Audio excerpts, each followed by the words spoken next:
لله رب العالمين والصلاة والسلام على أشرف الأنبياء والمرسلين وعلى آله وأصحابه وذرياته وآل بيته أجمعين، أما بعد، فأعوذ بالله من الشيطان الرجيم. بسم الله الرحمن الرحيم. ألف لام ميم، ذلك الكتاب لا ريب فيه هدى للمتقين. صدق الله العظيم. وقال الله عز وجل في موضع آخر: لو أنزلنا هذا القرآن على جبل لرأيته خاشعا متصدعا من خشية الله.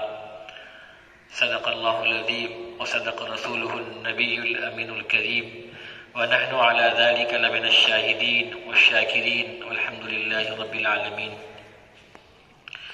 بزرگان محترم، اللہ تعالیٰ نے ہمیں اور آپ کو قرآن جیسی عظیم الشان کتاب عطا فرمایا ہے.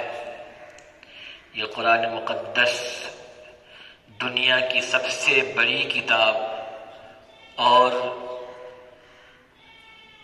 سب سے بڑی زندگی کی کامیابی کی کتاب ہے.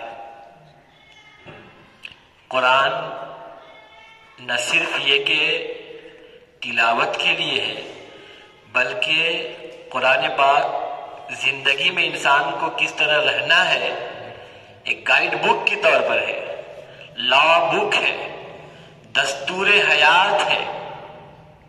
چونکہ ہم قرآن پاک کو سمجھتے نہیں ہیں، ہم تلاوت کرتے ہیں اور بطور ثواب کی نیت سے ہم پڑھتے ہیں، لیکن ایک بڑی تعداد ہے جو قرآن کے مطلب سے ناواقف ہے، قرآن کے مفہوم سے ناآشنا ہے. اس لیے اسے قرآن پاک کے پڑھنے میں اتنا مزہ نہیں آتا جتنا مزہ قرآن پاک کے سمجھنے والے کو آتا ہے. لیکن بہرحال اگر ہم سمجھ نہیں سکتے ہیں تو ترجمہ تو ضرور پڑھنے کی کوشش کریں، قرآن پاک کا تفسیر پڑھنے کی ضرور کوشش کریں.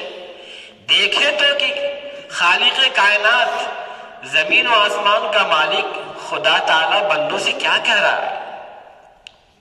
بس ہم خالی یہ کچھ تقریروں میں سن لیں تو نہیں ہوتا. پورا قرآن اتنی بڑی عظیم الشان کتاب ہے جو اللہ تعالیٰ نے خاص کو اس امت پہ نازل فرمایا. اتنی بڑی کتاب کہ دنیا کی بڑی بڑی طاقتیں مل کر کے بھی قرآن کا ایک بھی حرف مٹا نہیں سکتی. اور اللہ تعالیٰ نے ڈنکے کی چوٹ پہ اس کا اعلان بھی فرما دیا کہ اِنَّا نَحْنُ نَزَّلْنَا الذِّكْرَ وَإِنَّا لَهُ لَحَافِظُونَ، کہ قرآن کو ہم نے نازل کیا اور ہم ہی قرآن کی حفاظت کرنے والے ہیں. آپ دیکھیں ہر دور میں لوگوں نے سازشیں کی ہے، قرآن پاک کے بڑے بڑے نسخوں کو جلایا گیا، لائبریریوں کو جلایا گیا، لیکن کیا قرآن معاذ اللہ ختم ہو گیا؟ آج بھی کوششیں ہو رہی ہیں، بے حرمتیاں بھی کی جا رہی ہیں، لیکن یہ قرآن تو قیامت تک کے لیے ہے. صبح قیامت تک قرآن کا ایک حرف کوئی مٹا نہیں سکتا ہے. ہاں، ہم ایمان والے ضرور اس چیز میں بہت پیچھے رہ گئے کہ قرآن کو سمجھنے کی ہم نے کوشش نہ کیا، قرآن کو ترجمے کے ساتھ، قرآن پاک کو تفسیر کے ساتھ ہم نے پڑھنے کی کوشش نہ کیا. ہم نے تو بس یہ سمجھ لیا ہے کہ یہ کسی کے مرنے کے بعد چند پاروں کو، چند سورتوں کو پڑھ لیا جائے تاکہ مرنے والوں کو ثواب مل جائے، کچھ ہمیں بھی نیکیاں مل جائے. کوئی بیمار ہے تو اسے پڑھ کر کے ثواب کر دیا جائے، کوئی بیمار ہے تو پڑھ کر کے اس کو پھونک دیا جائے، اسے شفا مل جائے. ہم نے قرآن کو یہی سمجھ لیا ہے. یقیناً قرآن بیمار کو پڑھ کے پھونک دیجئے شفا مل جائے گی. قرآن تو سراپا شفا ہے اور پڑھنے کا بے انتہا ثواب بھی ہے، بغیر سمجھے ہوئے بھی پڑھنے کا ثواب ہے. لیکن ہے کاش کہ قرآن کے ہم مطلب کو سمجھ لیتے تو پھر کیا پوچھنا تھا. ہماری مثال اس چڑیے کی طرح سے ہے. ایک حکایت بیان کی گئی ہے کہ ایک شخص شکاری ایک بازار میں چند چڑیوں کو بیچ رہا تھا، پرندوں کو بیچ رہا تھا۔ ایک اللہ کے نیک بندے کا وہاں سے گزر ہوا، دیکھا کہ یہ اڑنے والے جانور ہیں، ان کو خامخواہ قید کر رکھا ہے، پھر بیچ دے گا، کوئی اور اپنے گھر لے کے اس کو قید کر لے گا۔ اسے تو آزاد رہنا چاہیے، ان کا تو حق آزاد رہنے کا ہے۔ لہذا اس نیت سے اس نے خرید لیا کہ اس کو لے کر کے ہم آزاد کر دیں گے۔ پھر دل میں یہ خیال آیا کہ اگر ابھی آزاد کر دیں گے تو پھر شکاری پکڑ لے گا اس کو، پھر لے آ کے قید کر دے گا، پھر بازار میں بیچ دے گا۔ تو اس نے کہا، اس کے دل میں خیال آیا کہ اسے کچھ چیزیں سکھا دیتے ہیں۔ لہذا اس نے ان چڑیوں کو بڑی محنت سے کچھ جملے سکھائے۔ وہ یہ تھا کہ ہم باغ میں سیر کرنے نہیں جائیں گے۔ چڑیوں کو یہ رٹایا کہ ہم باغ میں سیر کرنے نہیں جائیں گے، اور اگر جائیں گے تو درختوں کی شاخوں پہ نہیں بیٹھیں گے، اور اگر درختوں کی شاخوں پہ بیٹھ گئے تو شکاری آئے گا تو ہم اڑ جائیں گے۔ یہی جملے اسے رٹایا گیا، وہ اسے رٹاتا رہا۔ ایک دن آیا کہ ان پرندوں نے اسے یاد کر لیا۔ اب وہ گنگنانے لگے کہ ہم باغ میں سیر کرنے نہیں جائیں گے، اور اگر جائیں گے تو درختوں کی شاخ پہ نہیں بیٹھیں گے، اور اگر بیٹھ بھی گئے تو جیسے ہی شکاری آئے گا ہم اڑ جائیں گے۔ اب تو اس کا دل خوش ہو گیا، اب اس نے ان سب کو آزاد کر دیا۔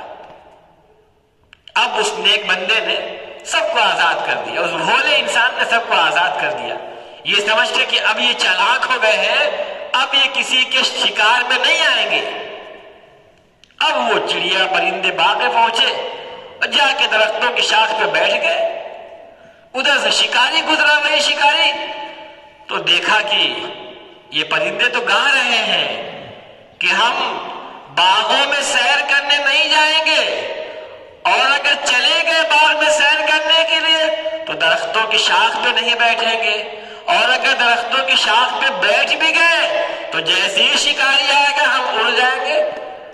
تو شکاری کو تو دیکھ کے بڑی خوشی ہوئی کہ یار اب تو اس کو پکڑ لیں گے تو بڑی اچھی قیمت ملے گی، کہ پرندے تو بول رہے ہیں، ان کی قیمت بھی زیادہ مل جائے گی۔ لہذا اس نے اپنے اس سے شکار کر لیا ان کو، اور پکڑ لیا، اور پکڑ کے لے آ کر کے پھر بازار میں لے گیا، بڑی مہنگی قیمت میں بیچ دیا، اس کو مہنگی قیمت میں بیچ دیا۔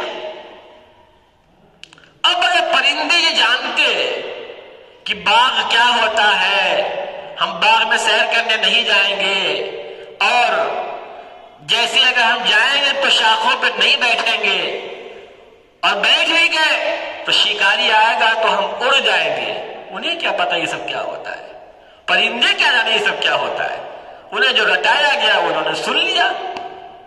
وہی حال ہمارا بھی ہے، ہم قرآن کو پڑھ لیتے ہیں، سمجھتے نہیں قرآن میں کیا کہا جا رہا ہے۔ قرآن کو پڑھ لیتے ہیں، سمجھتے نہیں کہ قرآن کیا کہا جا رہا ہے۔ کاش کہ ہم قرآن کو سمجھنے کی کوشش کرتے کہ خالق کائنات، دنیا کی سب سے بڑی طاقت، آسمان و زمین کو پیدا کرنے والا خدا، ساری کائنات کو پیدا کرنے والا خدا اس قرآن میں کیا کہہ رہا ہے۔ ایک بار ہم پڑھ کے دیکھتے تو ذرا سا، ترجمے کے ساتھ پڑھ کے دیکھتے، تفسیر کے ساتھ پڑھ کے دیکھتے، ہمارے دل روشن ہو جاتے، ہمارا ایمان مضبوط ہوتا، اور پھر ہمارے اندر مزید عمل کا جذبہ پیدا ہوتا۔ اگر ہم ایسا کرتے تو انسان جب یہ کرے گا تو اس کی زندگی میں بہار آئے گی، اس کے ایمان میں پختگی ہوگی۔ اس لیے ہمیں ضرورت ہے کہ قرآن پاک کو ترجمے کے ساتھ پڑھیں، تفسیر کے ساتھ پڑھیں، اور وقت نکالیں، تلاوت کے ساتھ ساتھ ہم ترجمہ پڑھیں، میننگ پڑھیں، اس کی کوشش کریں کہ ہم سیکھیں بھی، اپنے بچوں کو بھی سکھائیں، عربی سکھائیں، انہیں عالم بنائیں، فاضل بنائیں، مفتی بنائیں، حافظ بنائیں، قاری بنائیں، اور خود بھی سیکھیں،